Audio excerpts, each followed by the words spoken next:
Olá, seja muito bem-vindo a mais um Text Time, o podcast da Syncro, o espaço reservado para que você possa tomar conhecimento das informações mais importantes do mundo tributário, de tecnologia, fiscal e de negócios. Meu nome é Leonel Siqueira, eu sou gerente tributário da Syncro e nessa oportunidade eu tenho a grata satisfação, a alegria de receber aqui Tiago Figo, ele que é uma referência no mundo tributário, dispensa apresentações. Ele é Head de Tax e Legal na CIA e é realmente uma referência. Muitos dos amigos do mundo tributário, quando vão começar um projeto, alguma coisa nesse sentido, sempre procuram o Tiago e perguntam a sua opinião, e tem sido realmente uma pessoa de referência para nós que ainda estamos aprendendo todas as nuances do mundo tributário, e é uma alegria muito grande, Thiago, receber você aqui no Tax Time, podcast da Syncro. Leonel, agradeço a generosa apresentação, acho que não é tudo isso não, mas estou como Head de Tax e Legal na CEA Brasil já há 10 anos, e agradeço a oportunidade de estar aqui, discutir com vocês um pouquinho, compartilhar um pouquinho a experiência, enfim, aprender com você também, e espero que seja bastante proveitoso para todos que estão nos acompanhando. E com certeza será, Thiago. Porque hoje nós vamos tratar de um tema bastante importante para as empresas, sobretudo as empresas do varejo. Então, qual o impacto da reforma tributária neste segmento de varejo e quais são as recomendações para que as empresas possam navegar por esse momento de uma maneira mais tranquila, estrategicamente falando. Então é sobre isso que nós vamos conversar, e ainda bem que você está aqui para conversar com a gente sobre isso. Bom, Leonel, acho que o primeiro ponto, navegar com tranquilidade, talvez seja algo um tanto quanto ambicioso, né? O ambiente tributário, de modo geral, ele pode ser tudo, mas acho que tranquilo é algo que Nunca não vai nos ser. pertence, né? Então, mas de todo modo, acho que a reforma tributária está trazendo um impacto bastante relevante a um modelo diferente do que a gente tem atualmente, e isso vai implicar numa série de ajustes, né? E esses ajustes eles não serão tributários exclusivamente, né? Não é uma alteração em que você vai lá, ajusta parametrizações, é uma mudança de base de cálculo, coisas nesse sentido. Ele realmente, essa reforma do consumo que nós estamos passando, ele de fato vai trazer uma mudança estrutural, né? Então, acho que o grande desafio, não só para os varejistas, mas para todos os contribuintes, é realmente entender a amplitude que essa reforma terá e trazer todas as demais áreas da companhia para junto do projeto. Tem que ser tratado realmente como um projeto corporativo em que todas as áreas precisam ter participação, precisam ter voz e precisam se sentir responsáveis pelo sucesso, né, desse projeto, e Tex sendo apenas o grande comandante desse projeto, mas não pode ter uma visão de que o projeto é do time tributário. Não, é um projeto corporativo. Eu entendo que assim que deve ser tratado para garantir um sucesso, vamos dizer assim, na implementação, no mapeamento de todos os impactos e nos ajustes operacionais que vão ser requeridos para que a gente implemente esse novo modelo, que a gente sai de uma tributação, né, com base na origem, vai para o base destino, você tem uma mudança de imposto por dentro para ser um imposto por fora, é uma coisa diferente, a questão de precificação. Então, tem uma série de elementos que vai trazer impactos bastante relevantes no nosso cotidiano. Muito bom, Thiago. E eu tenho certeza que o pessoal que está acompanhando a gente aqui tá bastante curioso, né, por ouvir os seus conselhos e nessa análise que você já fez, já dá para a gente ter um norte de como é que as coisas vão acontecer, dos diversos setores, sobretudo o varejo que a gente está conversando aqui, mas eu tenho certeza que a galera aqui está curioso para saber também, antes da gente continuar aqui nessa nossa análise sobre a reforma tributária, quem que é o Thiago Figo, o que que ele estudou, como é que ele fez para chegar onde chegou. Você tem uma carreira brilhante, né? A gente que olha lá no LinkedIn, vê ali, né, o quanto você tem de experiência, certamente muitos desafios você passou, venceu muitas barreiras e tudo mais. Queria que você falasse um pouquinho para a gente aí da sua trajetória, da sua experiência profissional, como é que as coisas começaram? Bom, eu gosto bastante de falar disso, de trajetória, de carreira. Eu sou do interior de São Paulo, né? Sou de Campinas. E lá no quarto ano da faculdade, quando a gente ouvia falar de tributário, mas de verdade ainda não tinha a clareza de qual área a seguir. Tributário sempre foi algo que me interessava, Uhum. sem ter um grande conhecimento, mas por algumas razões. Quando do colégio ainda eu pensava em fazer administração, pensava no direito, e aí o tributário foi algo que eu entendia que poderia ter uma conciliação desses dois mundos. E na época também sempre tinha aquela ideia, que não é verdadeira, né, de que o tributarista fica milionário, né? Então também tinha essa Eu tô vendo que não é ilusão, né? verdade Então mesmo, essa não. ilusão que tinha ali da inocência da juventude. E então era algo que tinha. E aí houve um processo seletivo para trainee, né, da PwC, né, da Big Four, que até então eu tinha pouco conhecimento do que era. Tinha um amigo da faculdade que ele trabalhava em uma das Big Four, e aí eu prestei o processo seletivo e acabei entrando. Então, não foi algo super planejado e em que eu tive uma obstinação, mas acabei entrando ali e realmente gostei muito do que eu encontrei, porque, de fato, a junção desses mundos que eu mencionei, né, um pouco o mundo de negócio, o mundo financeiro, Uhum. junto com o tributário, foi algo que realmente eu gostei. Então, comecei minha carreira em Campinas, na PwC, fiquei lá por alguns anos.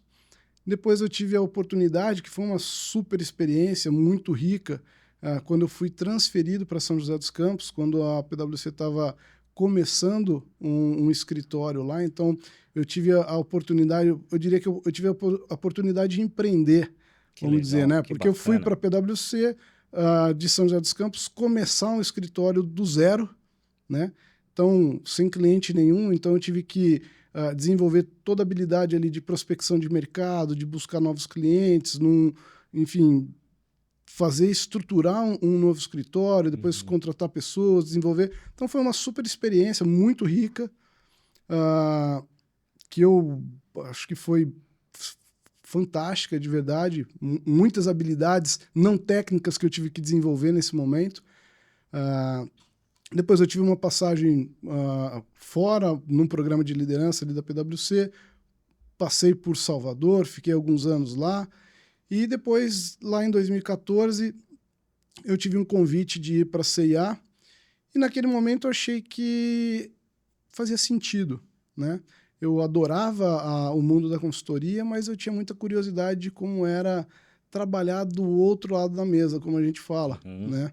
Para entender como que é ser o cliente, né? Como que é estar na pele do cliente, que de fato é a pessoa que está com o assunto, com a batata quente na É mão, verdade. né? E tem que tomar as decisões, Sim. né? Então, sai também só daquele elemento teórico ou acadêmico, pode, não pode, isso, De aquilo. verificação, de auditoria, exame, e É, agora vai para operação mesmo. e não só, né? Mas até aquele, pode discutir isso, pode aquilo, tem esse crédito.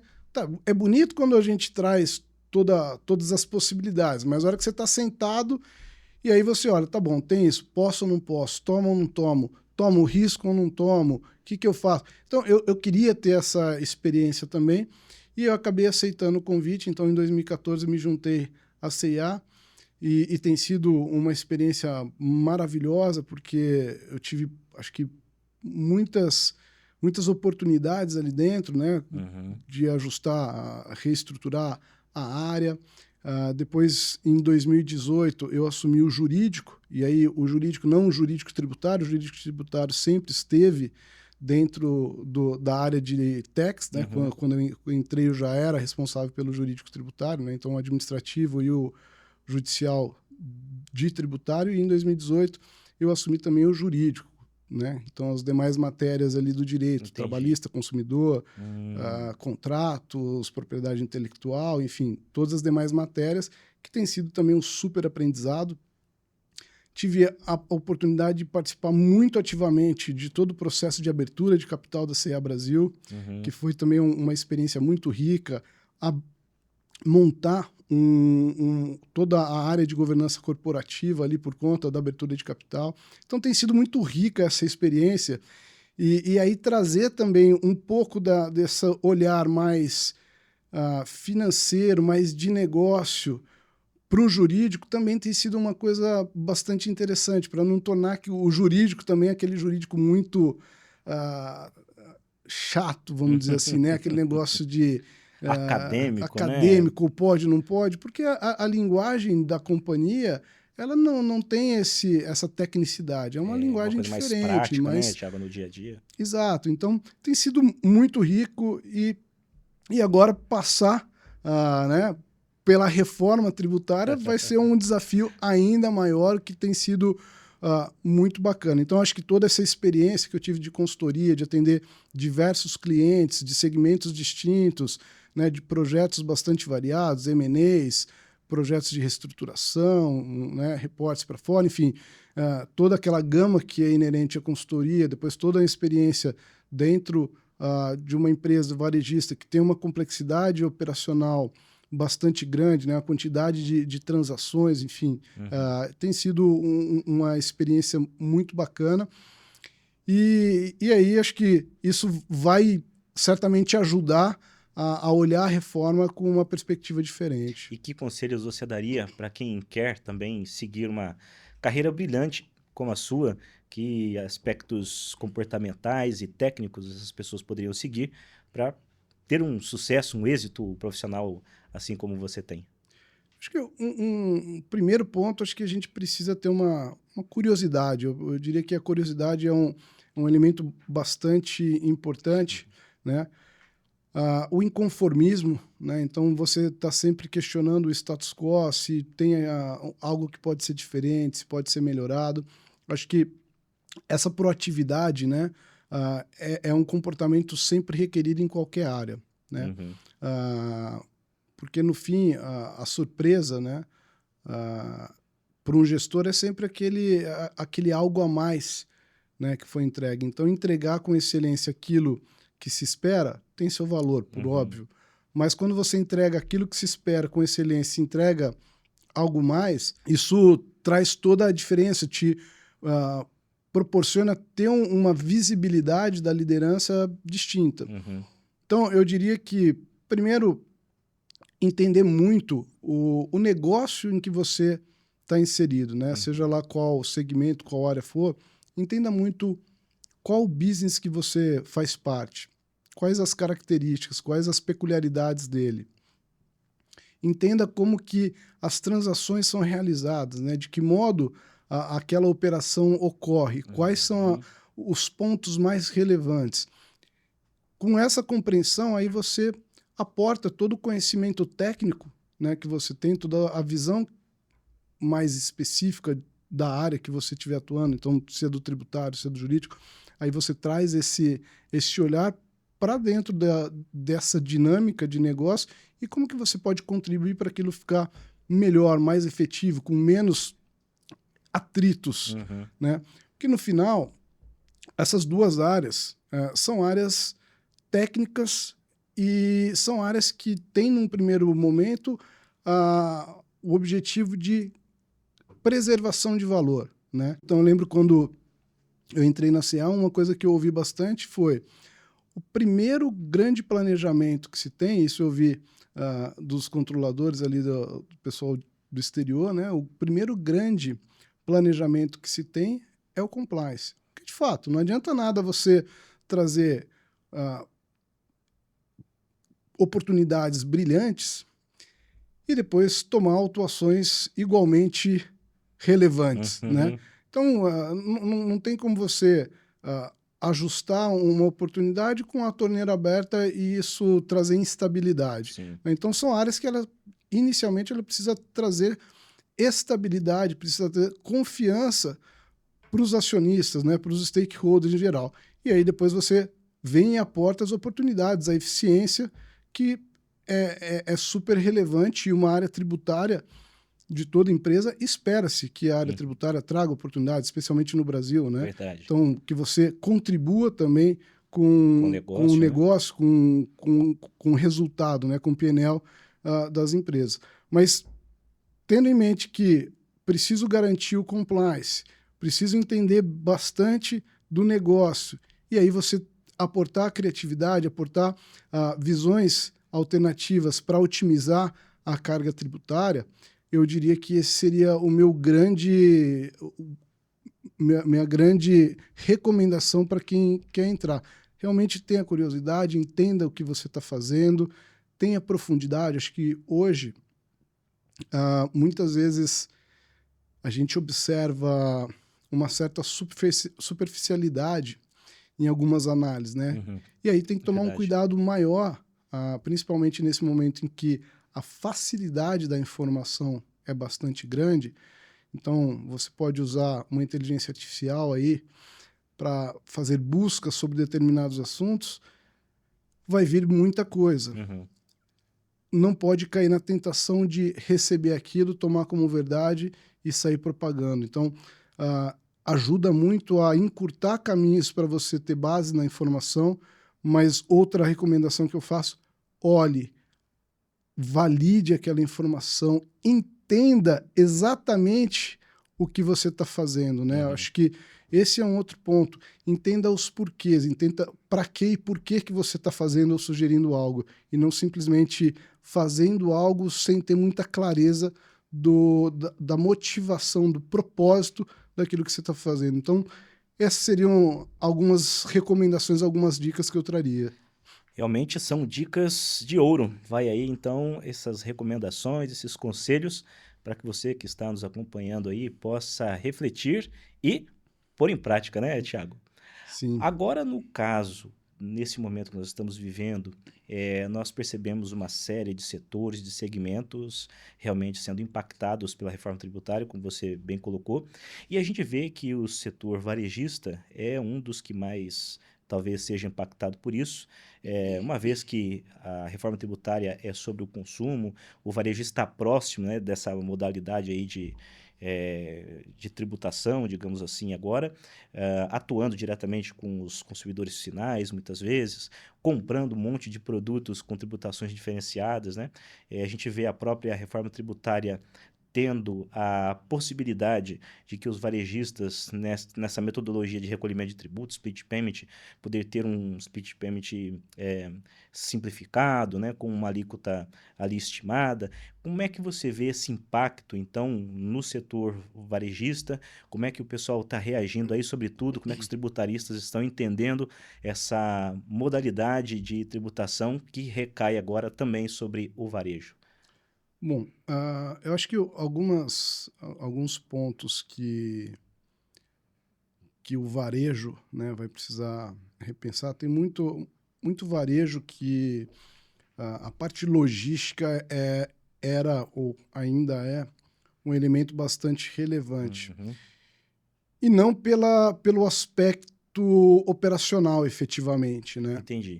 Então, tem muito varejista com centros de distribuições distribuídos ao longo do país para capturar benefícios tributários. É verdade. Né?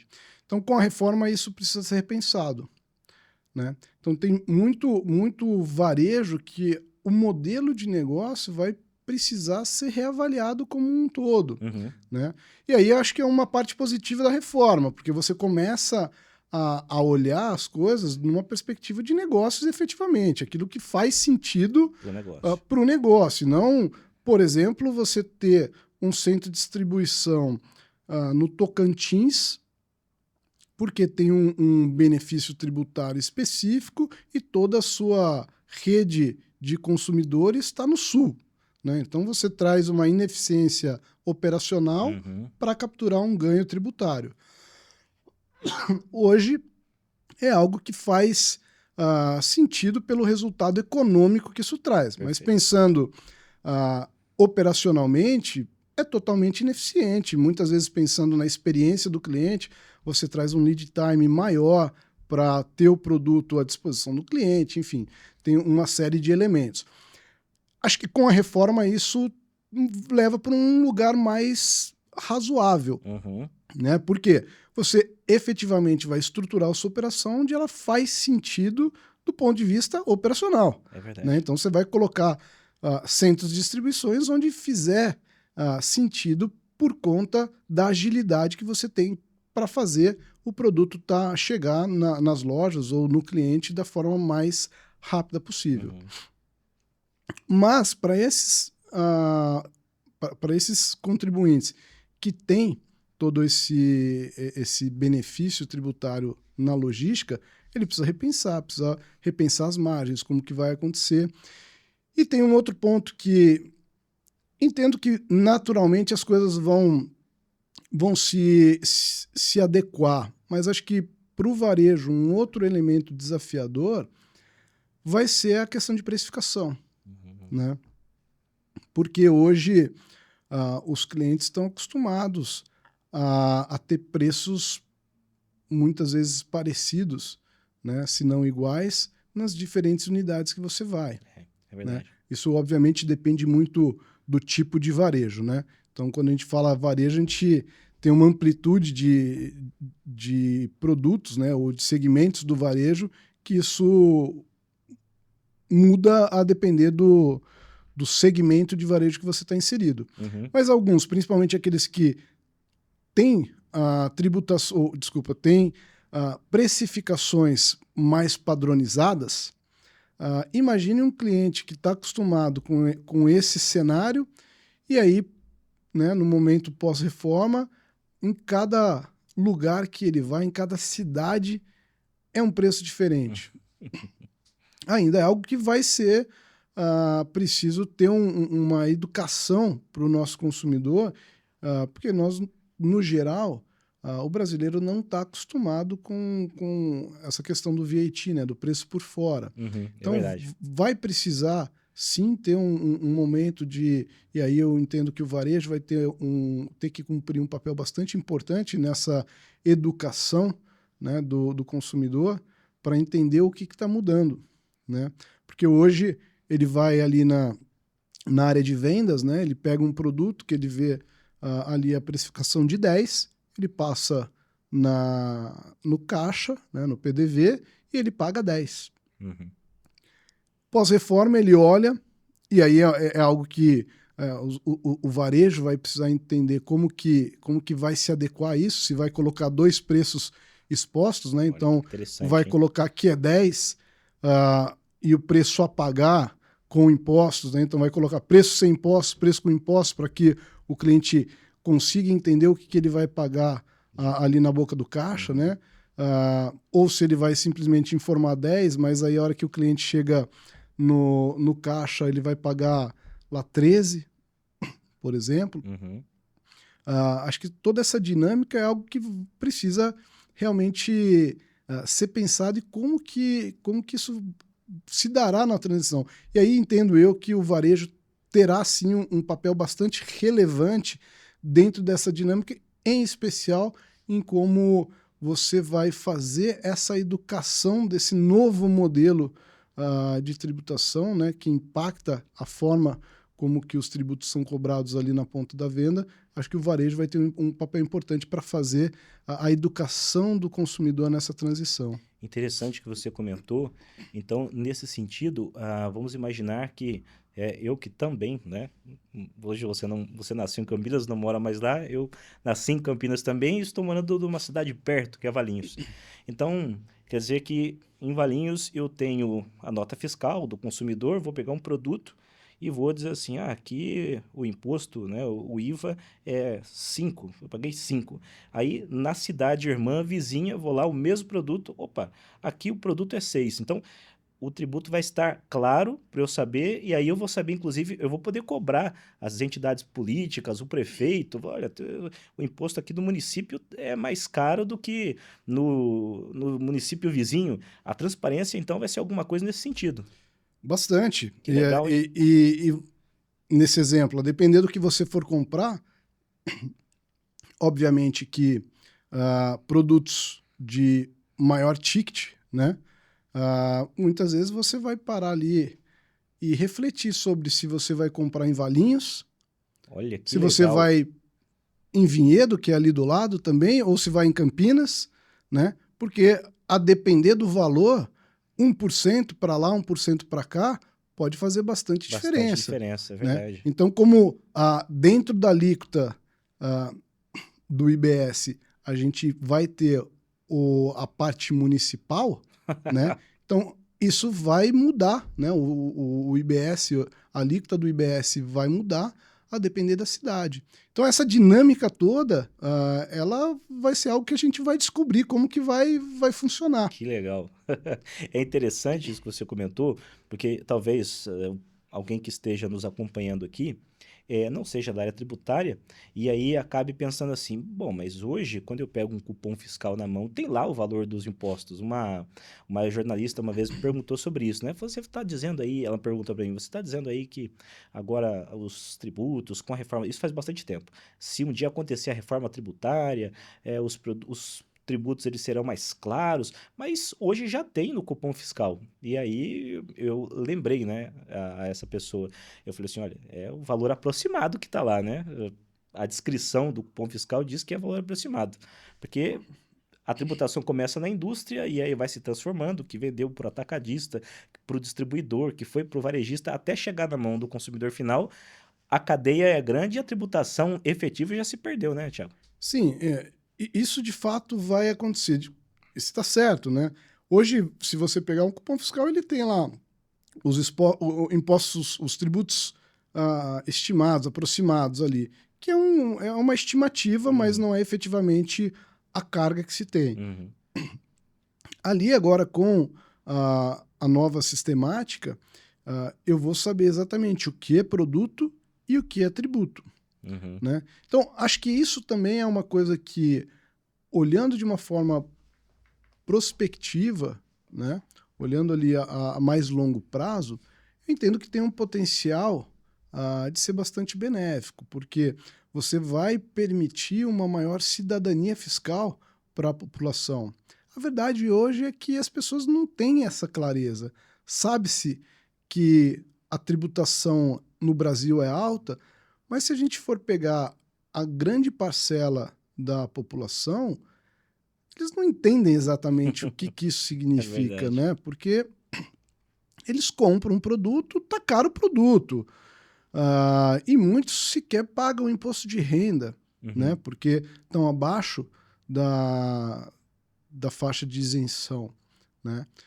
Então, para muitos, a questão de tributos é um tanto quanto muito distante da realidade. Muitos não entendem que eles arcam com uma carga bastante alta. Entendi. Né? É verdade. E quando a gente vai para o consumo, consumir, a população toda consome. Muito embora, quando se fala em tributos, talvez a grande massa da população pensa muito mais numa tributação de renda. E como eu mencionei, uma grande parte da população brasileira não paga, está dentro da faixa de isenção. Agora eles vão entender que, opa, aquele monte de tributo que eu sempre ouvi falar, eu pago também, está aqui. Então ele vai entender que ele foi comprar lá feijão, arroz, carne, pagou R$10 por tudo isso e R$3 de tributo. Estou dando um exemplo aqui, não que esses produtos vão ter essa carga, sim. Porque aí a gente entraria, mas isso é cesta básica, Thiago, não vai... É só exemplificativo, tá? Então, a gente vai conseguir ter uma clareza, as pessoas vão entender que a hora que ela está consumindo, comprando, ela está pagando um pedaço importante do valor que ela está desembolsando, que é para ir para o governo. Então, isso tem um potencial das pessoas despertarem para esse fato e cobrarem que esses recursos sejam melhores aplicados. Puxa, que legal. Então, eu acho que isso tem um potencial de cidadania fiscal para a grande massa da população bastante interessante. É interessante, realmente. É um impacto social bastante amplo. E dentro disso que você está comentando, então, Thiago, você acredita que haverá, sim, um impacto grande no comportamento, então, dos consumidores, não é isso? Isso é difícil de falar ainda, né, Leonel? Mas eu imagino que a tendência é essa, né? O consumidor estar mais atento a esses elementos, Uhum. ficar mais curioso para entender um pouco mais sobre tributos, né, ou sobre tributação, porque ele entende ou tem um grande potencial de entender melhor que ele é uma parte relevante desse ecossistema, né? Pois é. Poxa, interessante isso. É, e pensando então em toda essa reorganização que você comentou, e faz muito sentido esse alerta que você nos dá sobre a possibilidade de uma reorganização econômica no país, as pessoas, as empresas repensarem as suas operações, a localidade onde elas estão, né, às vezes, como você bem colocou, distantes do centro de distribuição. Nesse sentido, quais seriam então as estratégias que você recomendaria para que as empresas, sobretudo aquelas que atuam no varejo, quais as estratégias organizacionais que elas poderiam adotar para que então elas possam enfrentar os desafios da reforma tributária, lidar com as mudanças de tributação? O que você recomendaria para elas? Leonel, aqui eu acho que a grande recomendação que eu faria é, primeiro, pensar na reforma tributária como um projeto corporativo, Perfeito. né? Então, acho que o primeiro ponto é realmente ter uma estrutura de projetos dedicado à reforma. Por quê? Uh, essa estrutura dedicada ela vai precisar fazer um mapeamento de todas as operações da companhia para entender todos os impactos que vão existir. Uhum. Porque, como eu mencionei, todas as áreas, em maior ou menor dimensão, serão impactadas. Então, a gente tem ali o RH, a gente vai ter a parte de compras, né, procurement, vamos ter a parte logística, enfim, todas, só para citar algumas, mas todas as áreas, sem exceção, em alguma medida vai ser impactada. Uhum. E aí, esse time de projetos, ele precisa fazer esse mapeamento de impactos na companhia e ter a capacidade de começar a trazer essas áreas para dentro dessa realidade, vai ter que fazer trazer essas pessoas para entenderem que isso vai te afetar, não é algo do tributário, é algo da empresa, então precisamos entender os seus impactos, então eventualmente você vai precisar repensar os seus fornecedores, ou os seus fornecedores tendem a ter um impacto de X%, então até por hipótese. Então fala, esses fornecedores aqui, eles terão um impacto com a reforma tributária de 15%. Então 15% do que ele te vende hoje vai ficar mais caro, né? Então vai ter um aumento de 15% por conta do impacto da nova sistemática de tributação.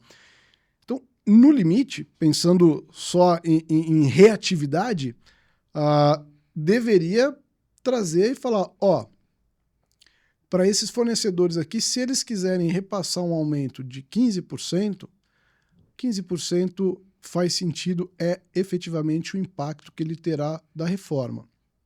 Então, se ele quiser repassar 20%, dizendo que é por conta da reforma, você já tem ciência de que, a história não é bem assim, 5% você está querendo ganhar de margem. Entendi. Então, acho que é importante ter uma dinâmica com todas as áreas para trazer essa clareza.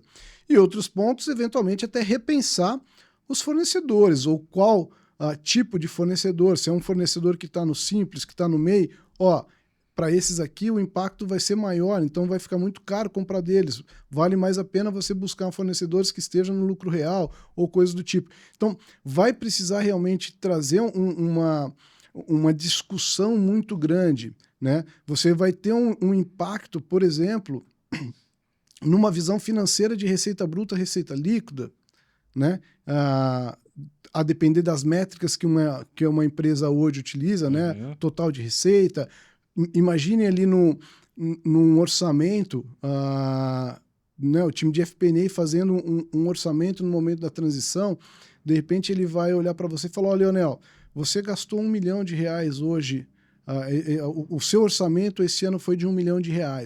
Então, como nós estamos com a estratégia XYZ, ou eventualmente até pensando em quem aplica técnicas de orçamento base zero, fala, o ano que vem você também vai ter R$1 milhão. Mas, de repente, o ano que vem, com reforma, você poderia ter um orçamento nominal de R$1 milhão. Só que, como você passa a ter créditos de coisas que você não teria, aquele R$1 milhão, no final vai ser líquido para você 950.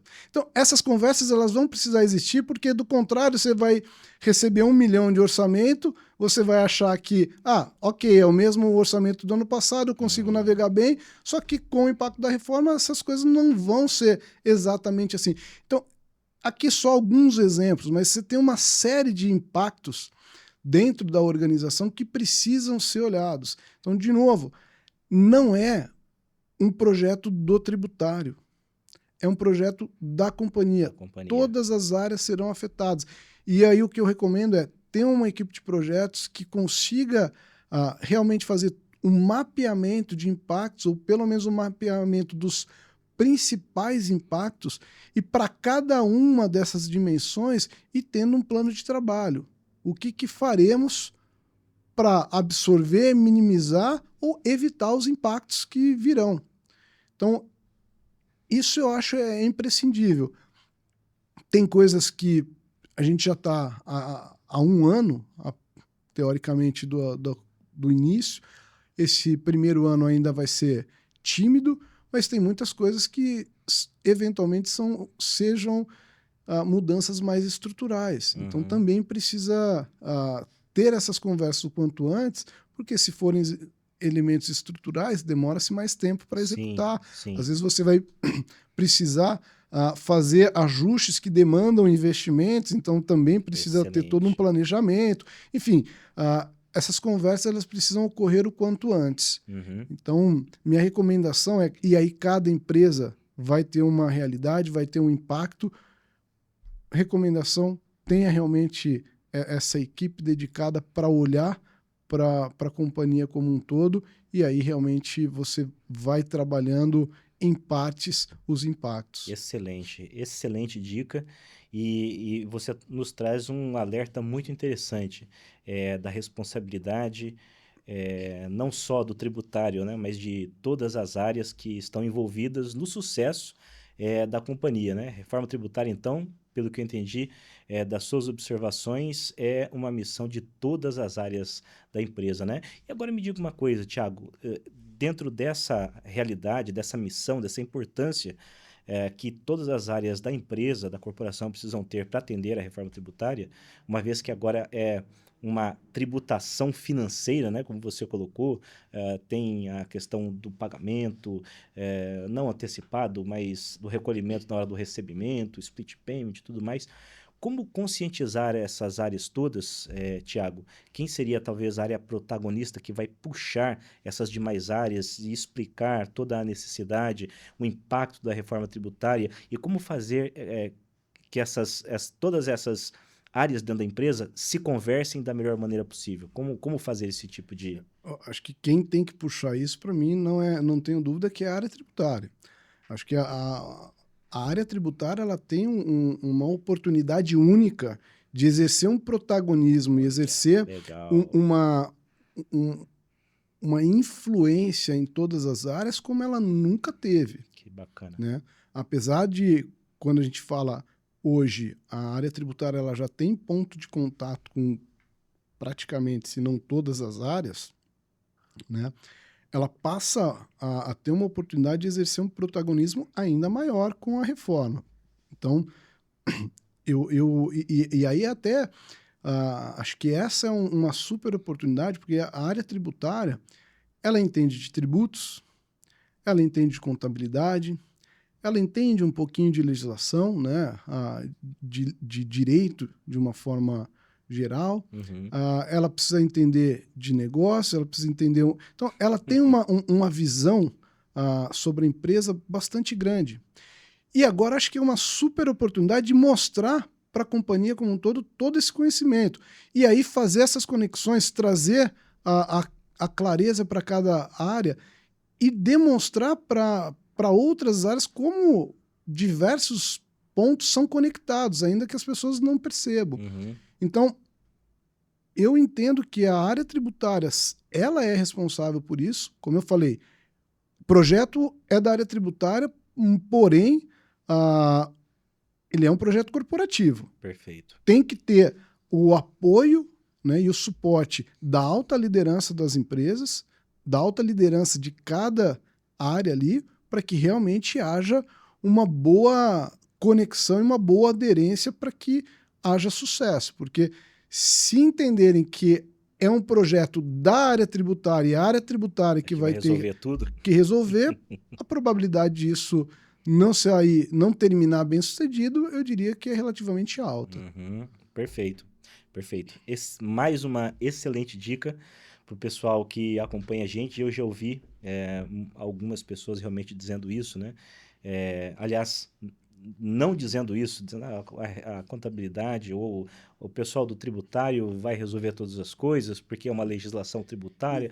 É um ledo engano e um risco altíssimo, né, Thiago? Muitíssimo grande. Da mesma forma como assim, não é a área tributária, não é só um ajuste sistêmico, não é só... não, tudo bem, o pessoal lá que...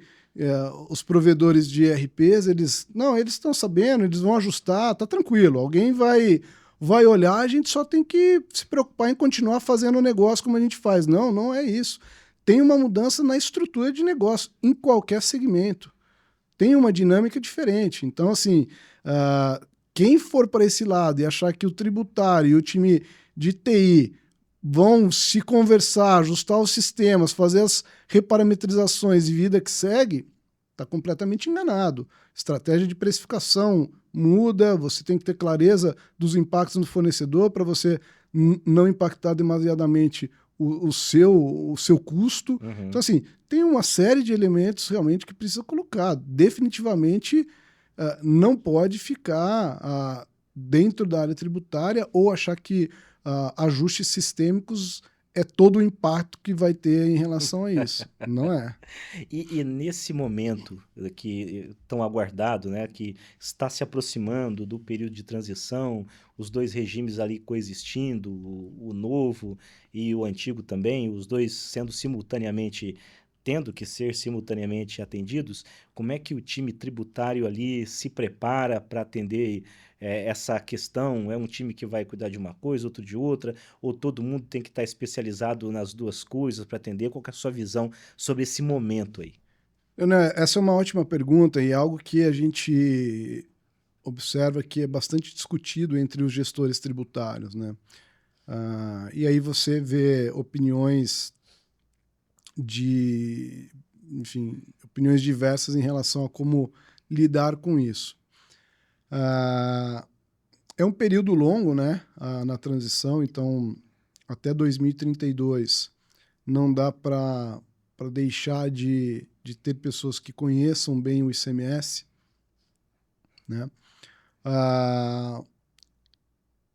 E entendo eu que, na verdade, essa transição né, é um phase-in e um phase-out, né, de um modelo e de outro. Penso que você segregar,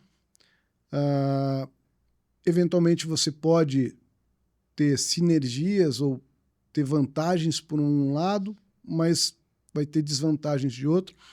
Entendo que para essa pergunta não tem uma resposta precisa. Vai depender muito da estrutura de cada empresa, mas a minha visão é que o ideal é não ter essa segregação entre novo e velho, vamos chamar assim. Entendi. Porque imagine só você tá ali com responsável por determinadas atividades do ICMS. Aí chega um coleguinha novo, responsável pelo IBS. Então você cuida do ICMS, ele cuida do IBS. De algum modo, pode ficar uma sensação de que aquilo foi um aviso prévio de 4 anos, né? Então, fala assim, bom, lá em 2032, os seus conhecimentos talvez não sejam mais necessários. Uhum. Penso eu que isso não é algo desejável, né? Com certeza. E são, ainda que formas distintas, mas na essência ele está ligado, está conectado. Então penso eu que deveríamos buscar otimizar a forma de se apurar, né? Os dois, na verdade, otimizar, melhorar os processos já existentes de apuração do ICMS e ISS que se tem hoje nas empresas, de modo a automatizar o máximo de atividades possível, de forma que o profissional que está hoje dentro desses tributos, ele consiga ter tempo também para analisar o IBS. E penso, de novo, para mim é que o ideal, né, ainda que possa ser mais desafiador na execução, mas você realmente otimizar processos, ter mais automatização e ter esse profissional olhando os dois e fazendo as conexões, porque bem ou mal, a venda é única. Você não tem uma venda do ICMS e uma venda do IBS. A venda é única, ela vai ter tratamentos distintos, né? Eu vou pegar um pedaço daquela venda, eu vou tratar como ICMS, um pedaço daquela venda eu vou tratar como IBS, da mesma forma as entradas. Então, você tendo uma pessoa que tem uma capacidade de olhar os dois e juntar, então você consegue ter uma visão das partes do todo. Penso eu que seria o ideal. Se isso vai ser de fácil execução, é algo para ser avaliado ainda. Mas entendo que você precisa, ainda que você precise ir fazendo segregações por eventualmente não conseguir executar esse modelo que eu mencionei, acho que precisa ter uma clareza com os times de transição de um modelo para o outro e uma responsabilidade de qualificação do time para que eles surfem esse momento e cheguem em 2032, 2033, com todos aptos e conhecendo o IBS. Excelente. Né? E não preciso nem falar que para times de contencioso, você não pode prescindir de todo o conhecimento do ICMS, até porque, do ICMS e ISS, até porque os nossos contenciosos, eles né, têm vida longa. Bastante. Então não pode se perder o conhecimento, a memória de tudo que a gente tem hoje. Perfeito, perfeito. São trilhões e trilhões, né? Voltados para essa questão dos contenciosos. Você comentou algo interessante, que nessa preparação dos times, muito bem feita por você, as pessoas, então, precisariam estar integradas, né, com aquilo que já tem hoje, evidentemente, com o novo, conhecendo o que é essa legislação nova, como interagir com os dois regimes.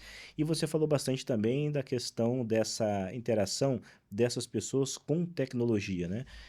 Nós da Syncro, por exemplo, desde a PEC 45, em sua primeira versão, em 2019, a gente já, lendo a legislação, se preocupou em pensar num modelo de atendimento e numa modelagem de sistema, na criação de uma aplicação que esteja realmente aderente com a reforma tributária, com todas as suas nuances, depois de toda a alteração na PEC 45, agora, né, com as leis complementares e tudo mais, a gente vê bastante cenários, né, para serem observados. E aí nós da Syncro estamos pensando em tudo isso para construir realmente sempre a construção e evolução das aplicações, das soluções, para sempre atender todos os preceitos nesse longo período de reforma tributária. E a pergunta então para você é a seguinte: dentro desse cenário que você colocou, qual é o papel, na sua opinião, da tecnologia fiscal, para a garantia, né, desse processo de reforma tributária? Qual é o grau de importância da tecnologia nesse cenário de transição? Bom, acho que essa é uma resposta mais fácil. Eu diria que hoje, sem a transição, já é crucial, né? E não preciso nem dizer que com a transição, que invariavelmente vai trazer um período de maior complexidade, de menor eficiência, vai sim ter uma ineficiência, porque você vai operar dois modelos, você vai ter uma sobrecarga de atividades. Então, assim, a importância da tecnologia, ela ganha ainda maior relevância, porque nenhuma empresa vai querer duplicar estruturas ou vai querer crescer de forma muito significativa. Então, como que eu consigo conviver num período de transição que traz a reboque uma ineficiência, mas, ao mesmo tempo, ineficiência operacional e uma curva de aprendizado, né? Então a ineficiência por esses dois elementos, como que eu consigo fazer com que isso não implique num aumento muito grande de estrutura? A tecnologia. Então a tecnologia vai ser importante para isso e mais, para que dentro daquele modelo que eu mencionei, que seria o ideal de você ter um analista olhando as partes e depois tendo uma visão do todo, de como que essa transição vai acontecendo, como as coisas se conectam, você ter boas ferramentas tecnológicas que permitam você ter agilidade na apuração, consiga trabalhar com visões analíticas, você conseguir usar os dados para fazer os checks e tudo mais, para mim é fora de discussão, isso é imprescindível e quem não estiver pensando dessa forma, imagino que vai ter uma dificuldade bastante grande de conviver nesse período de transição. Então, de forma bem objetiva, qual o papel da parte de tecnologia? É essencial, crucial e inegociável, Inegociável. diria eu. E já tem que começar a ver o quanto antes, né, essa avaliação, para não deixar, como você falou, para a última hora. Já tem muitas atividades para serem feitas, né? Então o importante é correr logo e definir esse aspecto tecnológico, tanto quanto o aspecto de conhecimento e tudo mais, né? E eu te pergunto uma coisa para você, uma curiosidade. Na sua avaliação, tomando como base as empresas do setor varejista, você acha que os produtos, em sua maioria, terão aumento de preço, de carga tributária? Qual que é a sua visão nesse sentido? Vai ficar mais caro para o consumidor? Como é que é? Bom, Leonel, esse é uma resposta que, pegando o varejo, de novo, quando a gente fala varejo, ele é muito extenso, né? Então você tem uma série de produtos, ou diria, tudo que se fala, tudo que se produz vai para o varejo, né? Então o varejo é a economia de uma forma geral. É a ponta meio que quase final, né? Digamos assim. Ele é a ponta final. Então o varejo, né? Ele é o elo entre indústria e consumidor. Então, a resposta para a pergunta se vai haver aumento ou redução de carga, eu diria, depende. Depende de qual produto que a gente está falando. Né? O que se diz é a reforma tributária ela vai ser neutra, ou pelo menos essa é a aspiração, isso que foi vendido, né, dentro do projeto.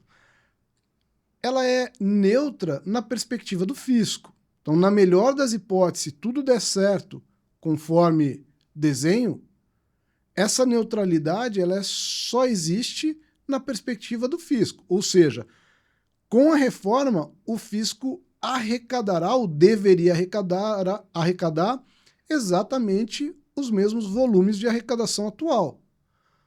Porém, a gente sabe que para ele, uma vez que você faz uma mudança e o ponto de chegada, se ele for o mesmo, o que mudou foi o caminho, né? Então, nessa perspectiva, na melhor das hipóteses, você teria deslocamentos de tributação entre determinados produtos e outros, ou seja, alguns produtos serão impactados negativamente, outros positivamente.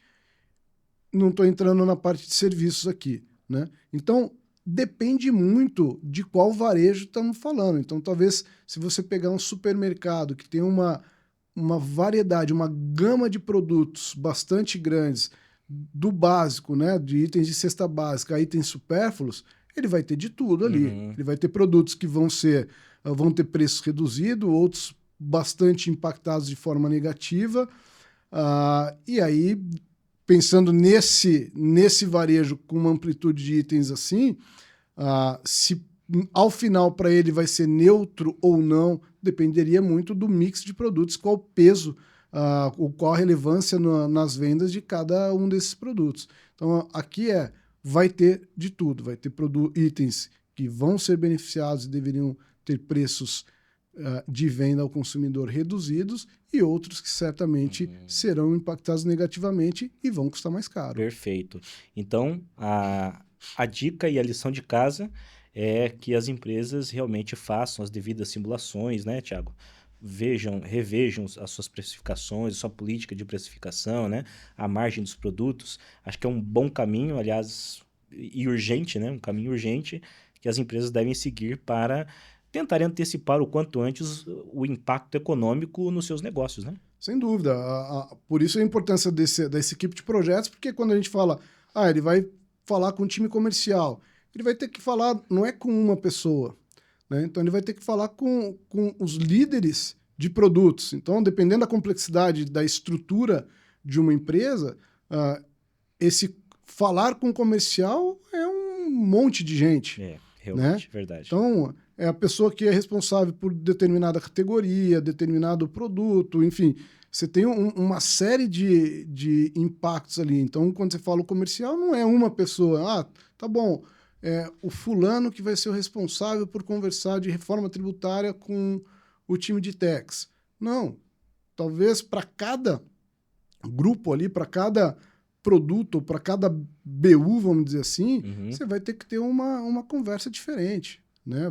Tem que ter um interlocutor, porque as implicações e os impactos eles serão diferentes para diversos produtos. Perfeito. Não vai ter não é algo único. Então, por isso que eu falo, vai ser bastante complexa essa transição e esse impacto. Por isso, eu reforço, precisa ter realmente pessoas dedicadas para ter essas provocações, para fazer essas conversas, de modo que todas as estratégias de negócio sejam repensadas e redimensionadas ou ajustadas para esse novo modelo de tributação. Perfeito.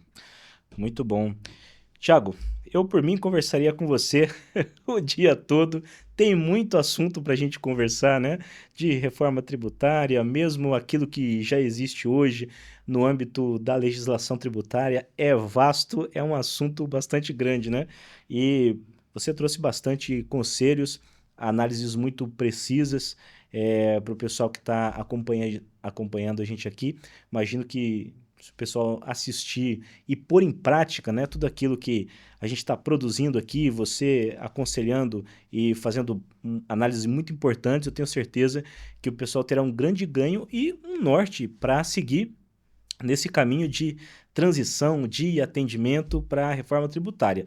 Estamos chegando ao fim, mas eu ainda quero fazer uma pergunta para você. Você, melhor do que ninguém, poderia responder essa questão que eu vou te perguntar agora, que está relacionado à liderança nesse momento de transição de reforma tributária. Você é um líder indiscutível, eu sei que você não gosta que a gente fique falando, você é um cara muito modesto, mas várias pessoas que já passaram aqui pelo podcast, que a gente conhece, né, o Daniel Mascarenhas, Maier Svartman, que sempre comentam a respeito do seu perfil de liderança, que é um cara que é bastante orientador, tem uma visão muito boa, seja de carreira, de negócios. Então, eu gostaria que você passasse para a gente aqui uma percepção sobre qual seria o papel fundamental da liderança, sobretudo a liderança de techs, os heads, os gestores, os coordenadores tributários, qual seria o papel fundamental da liderança nesse momento de transição de reforma tributária?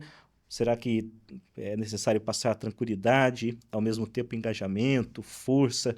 Como é que aí esses líderes precisam lidar com seus times durante esse período aí de grandes desafios trazidos pela reforma tributária? Bom, você comentou aí do Daniel Mascarenhas, um querido, um grande amigo. Acho que um primeiro ponto é muito que ele fala é sanidade mental, né?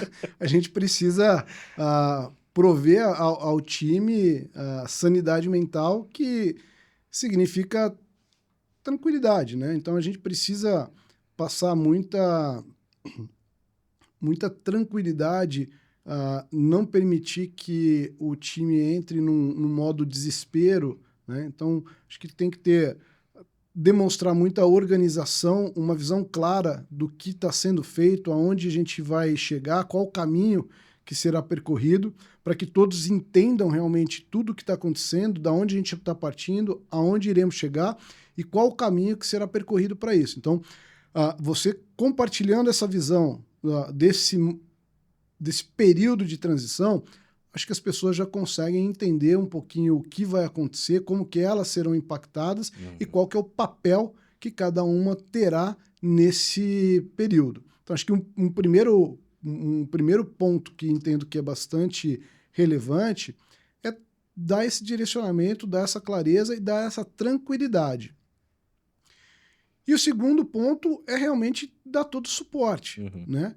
Seja de estrutura emocional, seja de orientação, porque vai ser um período que vai exigir mudanças, vai exigir comportamentos distintos, conhecimentos diferentes daqueles que a gente vinha exercendo até agora. Então, e acho que um outro elemento, mostrar para o time também a oportunidade única que se está tendo nesse momento, de exercer um protagonismo, de ter uma possibilidade de mostrar o valor, né, das atividades de cada um de uma forma muito diferente do que é hoje. Então, acho que mostrar que estamos diante de uma super oportunidade de ter protagonismo, de fazer diferente, de mostrar o valor da área tributária, a influência e a importância que a área tributária tem dentro de uma corporação. Então, acho que eu diria que seriam esses dois pilares, né? Ou melhor, três, né? Então, primeiro, tranquilidade, vai ser complexo, vai ser doído, mas temos capacidade. Mostrar um otimismo em relação à oportunidade que a gente está tendo nesse momento. Então, demonstrar, talvez a gente não tenha, num futuro próximo, uma oportunidade tão grande quanto agora para exercer um protagonismo, para aparecer, para mostrar o valor que a área tem. E o terceiro é realmente mostrar o caminho, né? Ter esse direcionamento e mostrar, dar clareza, né, do big picture ali, do total, né, da visão macro desse período, para que as pessoas entendam o que vai acontecer e como cada uma precisa contribuir. Eu diria que são esses três pilares. Excelente. Anotado aí, pessoal. Dicas de ouro. Thiago, eu quero muito te agradecer. É uma honra para a gente poder receber você aqui no TexTime, poder aprender com você mais uma vez. Espero que tenhamos outras oportunidades para estarmos juntos. Eu sei que não é fácil, porque dadas as suas atribuições, as grandes responsabilidades que você tem, a agenda é bastante concorrida, mas a gente agradece aí o espaço que você abriu na sua agenda para estar aqui com a gente, nos ajudando, nos instruindo e com certeza aí formando um conhecimento muito importante para que o pessoal possa usar no dia a dia. Te agradeço de coração, Thiago. Eu que agradeço, foi uma alegria, uma satisfação poder estar aqui com vocês, poder compartilhar um pouquinho da visão. E aí eu fico à disposição para conversas, enfim, o que eu puder contribuir com todos os ouvintes, com vocês, estou à disposição. Muito bom, Thiago. Mais uma vez agradeço ao pessoal também que nos acompanha. Um grande abraço para vocês, que tudo aquilo que a gente conversou aqui seja de grande proveito para você em suas atividades no dia a dia. Um grande abraço a todos e até o próximo Text Time. Até mais!